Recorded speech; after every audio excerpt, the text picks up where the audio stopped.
गृहिणी असते, तिला मिळालेला रिस्पेक्ट कुठे मिळतो कुठे नाही मिळत, किंवा तू काय करते विचारल्यावर ती काही नाही हाऊसवाईफ आहे हे बोलणं.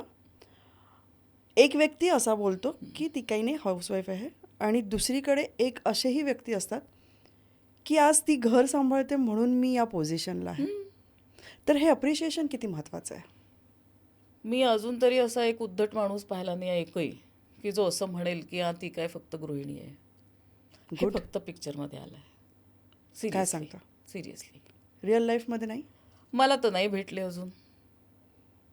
चला, म्हणजे ही चांगली गोष्ट आहे, पॉझिटिव्ह. मी तुम्हाला खरंच सांगते की ठीक आहे, ह्या गोष्टी होत असतील, जे होतात तेच येत आहे बाहेर, पण त्याचं प्रमाण खूप नेग्लिजिबल आहे. पण त्यात सॉरी मला इथे थांबावं याच्यासाठी वाटतं की त्याकडे बघण्याचा दृष्टिकोन पण एक वेगळा असू शकतो. कारण काही लोक हेही म्हणू शकतात की त्याला आवडतच नाही मी बाहेर गेलेली, सदा न कदा डोळ्यासमोर पाहिजे असते, किंवा तो संशय घेतोय माझ्यावर. काही असे बोलणारे असतील. संशयाचं नको, ते खूप त्रासदायक असतं. जर माणूस संशय घेत असेल तर ते पण मी खरंच सांगते म्हणजे दोन्ही गोष्टींनी आपल्याला बोलावंसं म्हणून मी हा टाकला. नाही, काही ठिकाणी असं असतं की बायकांचं, मी अशाही बायका ऐकलंय की नाही बा, मी साडी वगैरे खरेदी करायला त्यांच्यासोबत जाते, त्यांच्या पसंतीच्या घेते आणि मला हव्या तितक्या घेते. म्हणजे दे नो की आपल्या एकमेकांचे अधिकार काय आहेत, फ्लॉज काय आहेत. तिलाही माहिती आहे की मी गेल्यावर समजा त्यांनी 2 आणायचे आहेत तर ते असल्यावर 3 येतात. हे त्यांची कंपॅनियनशिप आहे, हे त्यांचं अंडरस्टँडिंग आहे. दिस इज देअर मॅरिटल ब्युटी. ती त्यांची असते.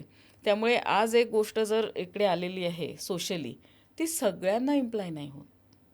आपण काय होतो की आंधळेपणाने त्या गोष्टींना बिलीव्ह करतो. अच्छा, मग आपण जे नसेल ना आपल्या घरात किंवा रिलेशन्समध्ये ते सुद्धा प्रत्येक गोष्ट अशी करतो. अच्छा, असं आहे, हा असं म्हणाला. म्हणजे एखाद वेळा खूप ब्लंट उत्तर येऊ शकतं ना नवऱ्याकडून, की मी विचारलं समजा की हां आज यांच्याकडे जायचं आहे तर चलशील ना, वेळेवर येशील ना.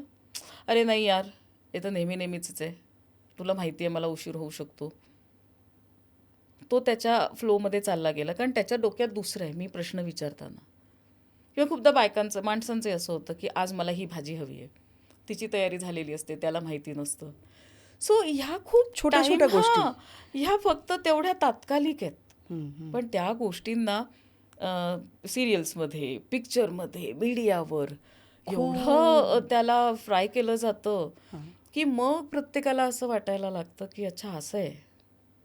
म्हणजे होते नव्हते तेही विचार डेली सोपमध्ये ज्या बायकांच्या किंवा पुरुषांच्या डोक्यात टाकणे, रुजवणे, आणि मग वाकड्या दृष्टिकोनातून बघणे, आणि त्याला एक कारण असू शकतो. फक्त संशय नको, कारण काय होतं की तुम्हाला आयुष्य जर घालवायचं आहे तर you must know each other. आणि जर सहवासाने तुम्हाला कळतच नसेल की कोण कसं आहे, तर मी तर म्हणते की मग जो शक किंवा हे घेतात संशय, it's a question for their wisdom. की तुम्हाला कसं कळत नाही की समोरची व्यक्ती कशी आहे, नाही तर मग हा तुमचा खूप मोठा फ्लॉ आहे, विकृती आहे.